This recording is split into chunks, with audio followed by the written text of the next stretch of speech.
ऐसा लगता है जैसे भारतीय जनता पार्टी की सरकार के पहले रामलला थे ही नहीं।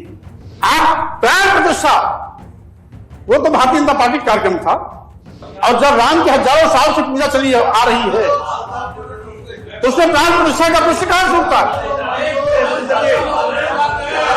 नमस्कार, वीके न्यूज देख रहे हैं आप और मैं हूं आपके साथ मयंक गौड़।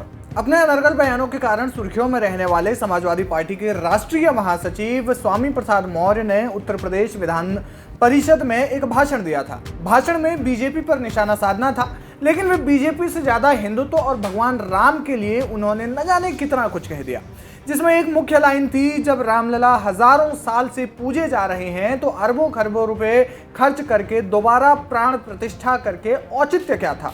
उन्होंने कहा कि प्राण प्रतिष्ठा कार्यक्रम भाजपा का था, इसलिए कार्यक्रम की वजह से लाखों लोगों को वहां जाने से रोक दिया गया था। यानी कि जिस प्राण प्रतिष्ठा कार्यक्रम का सदियों से बस इंतजार किया जा रहा था, अब जाकर उस जगह पर रामलला विराजे, उनकी प्रतिमा की प्राण प्रतिष्ठा हुई तो स्वामी प्रसाद मौर्य को उसमें भी समस्या होने लगी। क्या कहा उन्होंने, सुनिए। ऐसा लगता है जैसे भारतीय जनता पार्टी की सरकार के पहले रामलला थे ही नहीं। एक और कहा जाता है कि देश के करोड़ों करोड़ों आराध्य के भगवान है श्री राम, और भारतीय जनता पार्टी उन करोड़ों करोड़ों लोगों की भावनाओं को आहत कर ऐसा ड्रामा कर रही है कि जैसा कि लगता है कि राम को हम लाए हैं, जबकि ये जगविदित है, ये पूरे संसार सब मालूम है। हजारों साल से राम की यहां पर पूजा होती चली आ रही है, और जब राम की हजारों साल से पूजा चली आ रही है तो उसमें प्राण प्रतिष्ठा का प्रश्न कहां से उठता है? आप प्राण प्रतिष्ठा वो तो भारतीय जनता पार्टी का कार्यक्रम था। वहां देश के सारे श्रद्धालु भगवान राम को मानने वाले सारे के सारे करोड़ों करोड़ लोगों को वहां रोक दिया गया था।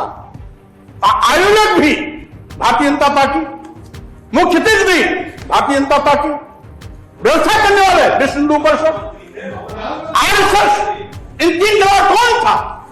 वो कोई सांस्कृतिक कार्यक्रम नहीं था, वो कोई सरकारी कार्यक्रम नहीं था, वो भारतीय जनता पार्टी, आरएसएस और विश्व हिंदू परिषद का कार्यक्रम था। यहां के लोगों को रोक दिया गया, जो भगवान राम को आराध्य मानते हैं उनको रोक दिया गया। सुना आपने कि क्या क्या कह दिया और इसे एक राजनीतिक समारोह बता दिया।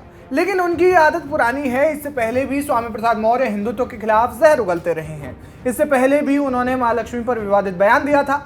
मूर्ति पूजन को लेकर भी उन्होंने टिप्पणी की थी और कहा था कि पत्थर की मूर्ति की पूजा करने से कुछ नहीं मिलने वाला, लेकिन इस बात को पाखंडी और अंधविश्वासी लोग नहीं समझ सकते। इसके अलावा उन्होंने भगवान राम और रामचरितमानस पर भी विवादित बयान दिया था। बहरहाल उनके इस बयान का विरोध करने से अक्सर चुप रहने वाली समाजवादी पार्टी भी खुद को नहीं रोक पाई और एक बयान जारी किया। सपा के मुख्य सचेतक यानी कि व्हिप और ऊंचाहार रायबरेली से विधायक मनोज पांडे ने एक बड़ा बयान दे दिया। बयान ये कि स्वामी प्रसाद मौर्य का मानसिक संतुलन ठीक नहीं है और मानसिक संतुलन ठीक न होने से वे ऐसे बयान दे रहे हैं। वे विक्षिप्त हो चुके हैं। उन्होंने कहा कि पार्टी ने उन्हें कई बार नसीहत दी, लेकिन इसके बावजूद वे नहीं माने। उनका कहना है कि उनके बयान का पार्टी में ही विरोध हो रहा है।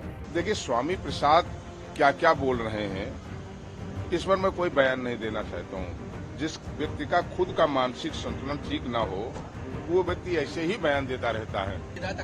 देखिए, कई बार पार्टी ने उनको कहा, लेकिन विक्षिप्त आदमी को उसके लिए जब उस शब्दों का नहीं सुनना है, वो पार्टी के निर्देश को नहीं सुनना है, तो उसके लिए कोई कुछ नहीं। यानी कि स्वामी प्रसाद मौर्य जो है अब अपनी ही पार्टी की ओर से गिरते हुए नजर आ रहे हैं। साथ ही साथ उनके इस बयान पर उनके एक्स हैंडल पर भी उनकी खूब किरकिरी हो रही है। तमाम जो फॉलोअर्स हैं उनके, वो उन्हें तरह तरह की उन पर टिप्पणियां कर रहे हैं। क्या कुछ कहना है आपका इस खबर पर, हमें कमेंट बॉक्स में जरूर बताएं।